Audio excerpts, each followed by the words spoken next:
Unleash hell It is time. 3, 2, 1, go.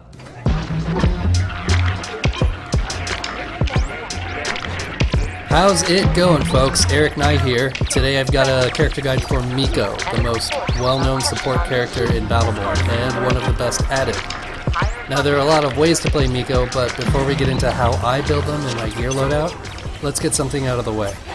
No matter how differently you build Miko for more damage or an aggressive build, you are still support. Unless you communicate otherwise to your teammates that you want to try something new out with more damage or something like that, your main focus as Miko is to make sure your teammates and yourself stay alive. So I'm going to be showing you my build that focuses a bit more on healing output than damage output. So let's grow ahead, see what I did there, and start with level 1. Incursion. Breathe Deep increases the slow effect of Cloud Spores by 100%. As you'll often find yourself near an ally healing them while they fight enemies, this is such an excellent way to support them. Especially when the enemy starts to give up because they realize they won't kill your ally due to you keeping them alive. First Responder isn't a bad choice either, but more often than not, I find that enemies are forgetting to attack me instead of the allies I'm healing. And if they do, Miko's speed is already pretty great, and throwing a spore in their face to slow them is going to be all I need to get away. Fight your way. Here's something to keep in mind when playing Miko. If one of your allies is overextending, jumping into enemy territory, expecting you to follow them and heal, don't. That ally is feeding the enemy, and it's better that it's just them and not you too. Also, if you get stunned, level up. That'll show them. And level 2. Heal thyself is one of the best ways to ensure Miko lives. I can't tell you how many times I've gone from nearly dying to a full health bar in seconds because of this option. It can be argued that this is a selfish choice and that Miko should be supporting, but keeping Miko alive is itself an act of support. Plus, you can't ensure that there will be other allies around to benefit from regenerative aura every time. What's awesome about that Helix option is that while you're healing an ally, just keep an eye on your health. And if it gets too low, activate biosynthesis. I mean, just look at how much it heals me here. That's more self-healing than an episode of Oprah. And to quickly get your mind off that terrible joke, here's level 3. Most characters' unlocked mutations turn out to be pretty, how do I put this nicely, poop farty. But let's be clear, Miko's Helix mutations are not poop farty, and Plentiful Healing is one of their best. You'll notice the difference right away with how quickly you're healing your teammates. Healing them faster means they can stay in the fight more confidently, and you're helping those who need to back away from combat for a second to get back in the fight as soon as possible. Luckily, it's the first mutation you unlock for Miko at rank 3, but if you don't have it, I recommend taking Evolutionary Emergence. The shorter cooldown time is a great way to get more familiar with Miko's skill set, and unless you're very skilled in trying out different aggressive builds with Miko, avoid Swift Draw. Miko doesn't necessarily have a problem leveling up, but don't forget to build things that'll speed things up. Alright, level 4. Yes, I go with stun every time here, but don't let that fool you. All the options here are excellent. Let's dig in. Trail of Spores makes your Cloud of Spores ability cover a much longer area, trailing from where you are to where it landed. If you place it correctly, you're stopping slowing down minions and enemies if they're coming after you for the entire 4 seconds. But if you went with the 100% slow buff from level 1, I wouldn't recommend it. Enemies are going to be slow enough that they might not even reach the trail this buff leaves. Sticky Spores changes the way you'll want to use Cloud of Spores. Every time you get it, you'll want to place it strategically in an area you think there will be a lot of foot traffic. It stays there for an entire 60 seconds, so if you're using it wisely, it's guaranteed to slow someone or something down every time you use it. I choose stun because I mostly play PvP, and there's no better way to stop that Wrath who's trying to spin to win me or my teammates. You may be saying, but Erik, you ass cake, that takes away your 100% slow buff from level 1. Well, first of all, that's incredibly rude and I'm not a cake.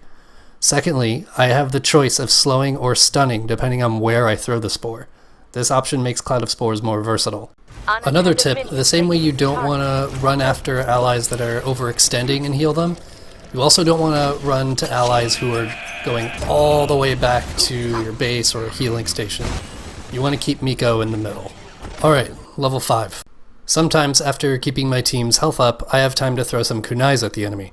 That's where Pandemic comes in handy. Molecular mycology doesn't do a ton of damage, but having it spread to nearby enemies is a great way to harass them and keep them on their guard.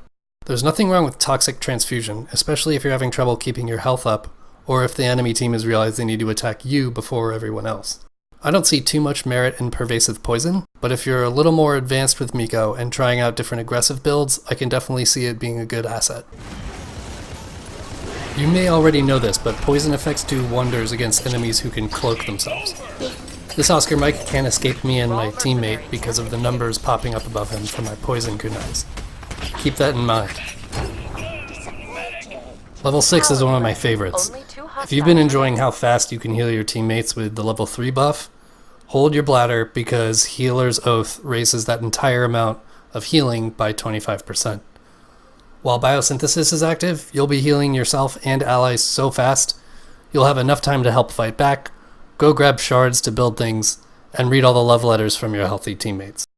If you don't yet have this mutation though, probiotics is a great way to ensure Miko's survival, especially in synchronization with level 2's choice, Heal Thyself. I would avoid Spore Strike, as it doesn't necessarily add that much damage to Cloud of Spores. As Miko, your main focus is to keep your eyes on your teammates' health bars and make sure they're full. If you can get to them without overextending or running too far away from the main battle, heal them. You can end matches with single-digit kills against your team this way. Alright, level 7. 15% is a huge increase to your movement speed, and since it activates while you're taking damage, this option makes it that much easier to stay annoyingly fast while healing teammates or escaping from a Miko hunt. 20% is also a huge increase to attack speed, and Miko's DPS is pretty excellent to begin with, but my playstyle focuses more on supporting teammates. Choosing fight or flight here ensures my survivability and thus my teammates' survivability. Another way people like to play Miko is to focus healing on just the tanks on their team. This isn't a bad method at all. With tanks having a larger health pool, it's going to be a nightmare for the enemy team to take them down. And on to level 8. A good case can be made for both of these, but let's start with Residency. An extra 5 seconds added to biosynthesis keeps you and your teammates in the battle, especially while you're healing an ally, again thanks to level 2's Heal Thyself. But unfortunately, that extra 5 seconds doesn't affect how much you're being healed by biosynthesis, it just stretches it out longer. I consider that to be quite a downside to this option. Personally, I find battles aren't lasting that long enough to give up a 30% cooldown.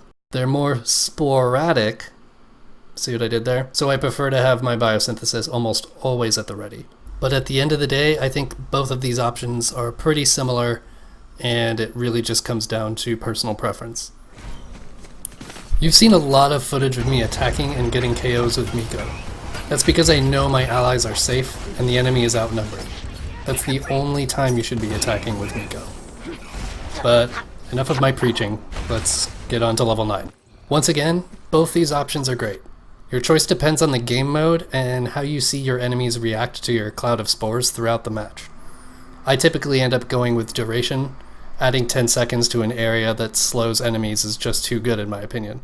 But if you're on a map where enemies and minions tend to spread out a little more, a good argument could be made for Spore Storm.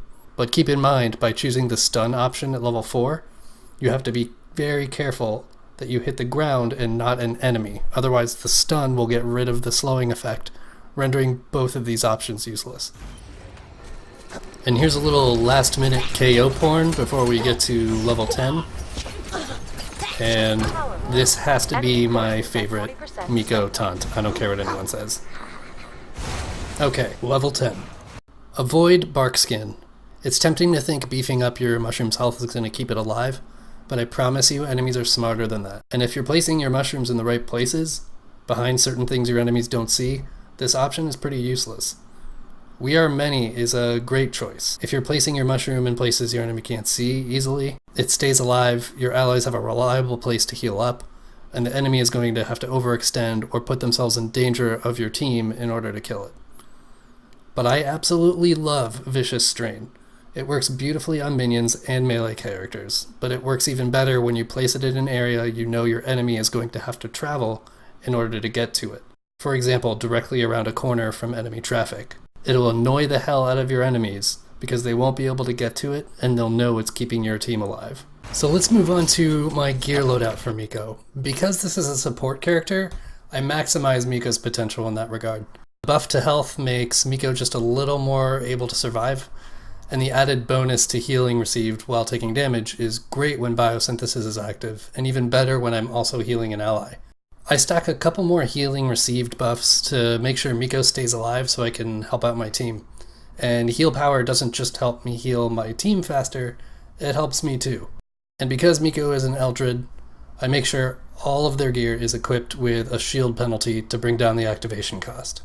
I'm not crazy about Miko's legendary gear. The 12% buff to heal power isn't the best, and the movement speed is nothing to shake a stick at. People seem to really like the unique ability, and while it seems nice, I don't think it's worth the 1800 activation costs when I have a maximum of 21% heal power in my loadout for less than half of that. But if it works for you, go for it. That pretty much covers it, folks. Gearbox has done the amazing job of creating support characters that are actually fun and rewarding to play, and Miko is definitely one of my favorites. As always, thank you so much for watching, and please like and subscribe if this guide helped you at all. I love making these guides, and I can feel the love and support I get from you viewers out there, and I know a lot of YouTubers say this, but you really have no idea how much it means to me, so truly thanks again. See you next time.